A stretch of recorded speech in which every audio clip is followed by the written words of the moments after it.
So excited that you decided to get this amazing magnetic liner and lashes. First step, make sure you take off the excess of the liner brush. Second step, apply liner along the lash line.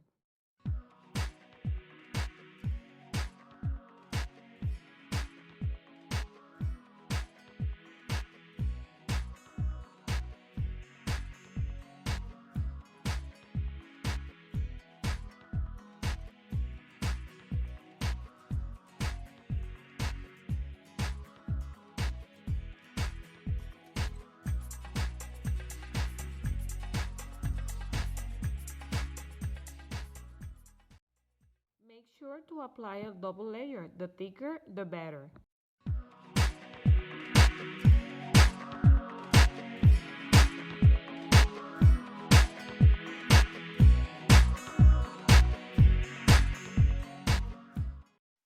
Let it dry for 3 minutes. Third and last step, remove lashes from their magnetic case and apply them along the lash line. The magnets on the lashes will get attracted instantly by the ones on the liner. Just make sure you get it right on the corners.